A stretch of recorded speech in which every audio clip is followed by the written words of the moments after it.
नमस्कार दोस्तों। पैसों के विषय में अमीर लोग ऐसा क्या जानते हैं जो गरीब और मध्यम वर्गीय लोग नहीं जानते हैं।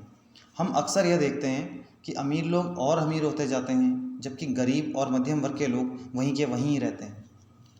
दोस्तों, रॉबर्ट को उसके दो डैडी से सीखने का अवसर मिला।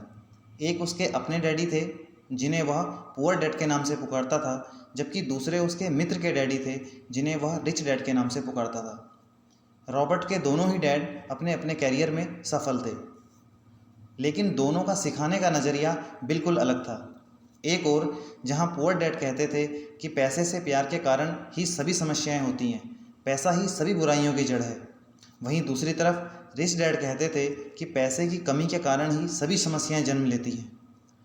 पुअर डैड किसी भी कीमती चीज़ के प्रति यह विचार रखते थे कि मैं इसे नहीं खरीद सकता, वहीं दूसरी ओर रिच डैड का मानना था, वह यह सोचते थे कि मैं इसे कैसे खरीद सकता हूँ।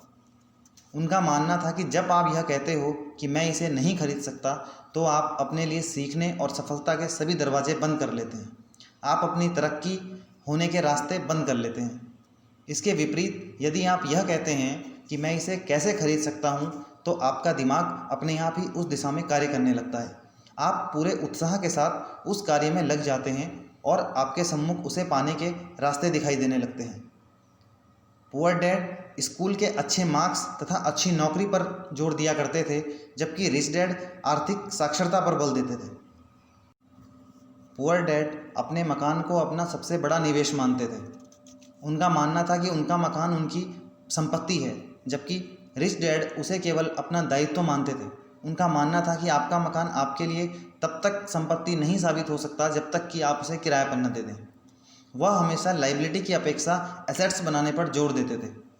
उनके अनुसार एसेट्स वह है जिसे खरीदने के बाद आपको वह पैसा बनाकर देती है, जबकि लाइबिलिटी वह है जिसे खरीदने के बाद आपकी जेब से नियमित रूप से पैसा निकलता रहता है।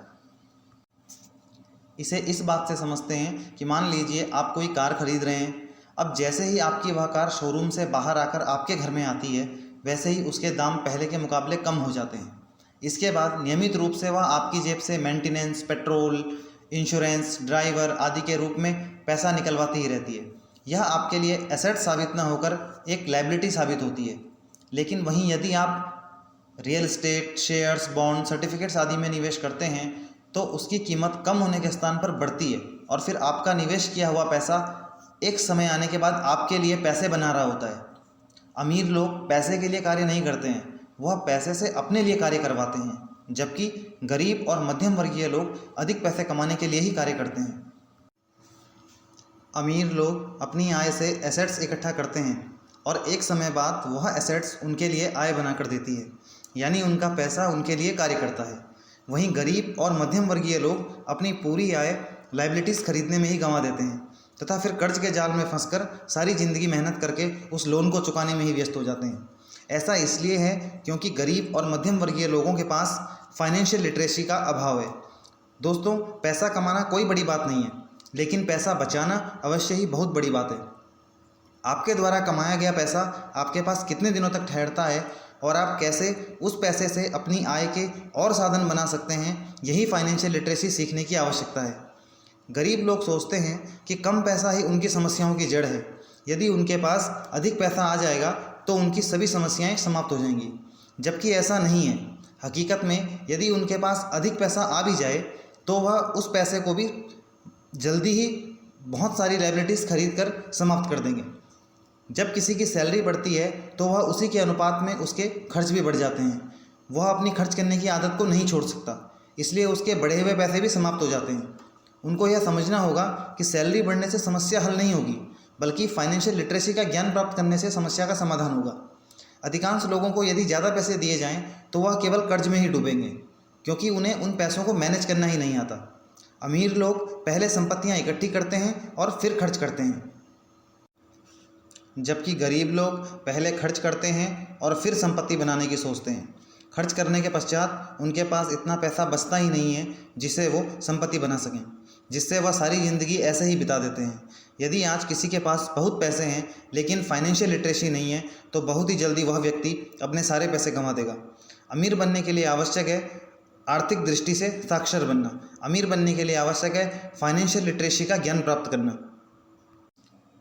अमीर बनने के लिए आवश्यक है लायबिलिटीज़ की अपेक्षा एसेट्स बनाने पर जोर देना। जो व्यक्ति एसेट्स और लायबिलिटीज़ में फ़र्क करना सीख जाता है वह पैसे बनाने के रहस्य को जान जाता है और अमीर बनने की दिशा में अपने कदम बढ़ा देता है। दोस्तों, यह कुछ बेहतरीन बातें थी जो हमें रॉबर्ट कियोसाकी द्वारा लिखित फाइनेंशियल लिटरेसी की बेहतरीन पुस्तक रिच डैड पुअर डैड से सीखने को मिलती हैं। यह पुस्तक फाइनेंशियल लिटरेसी पर आपको एक नए तरीके से सोचने के लिए विवश कर देती है। उम्मीद है कि शीघ्र ही आप अमीर बनने की दिशा में अपना पहला कदम बढ़ाएंगे। यदि आपको इस वीडियो से प्रेरणा मिली हो तो इसे लाइक करें, शेयर करें और हमारे चैनल को सब्सक्राइब करें। हम आपके लिए लेकर आते रहते हैं दुनिया के महान लेखकों द्वारा लिखी गई महान पुस्तकों की ज्ञानवर्धक बातें, जिनसे आप अपनी ज़िंदगी में बदलाव लाकर कामयाबी की ओर जा सकते हैं। तो चलिए मित्रों, फिर मिलेंगे एक और बेहतरीन पुस्तक के ज्ञान के साथ। तब तक के लिए धन्यवाद। जय हिंद, जय भारत।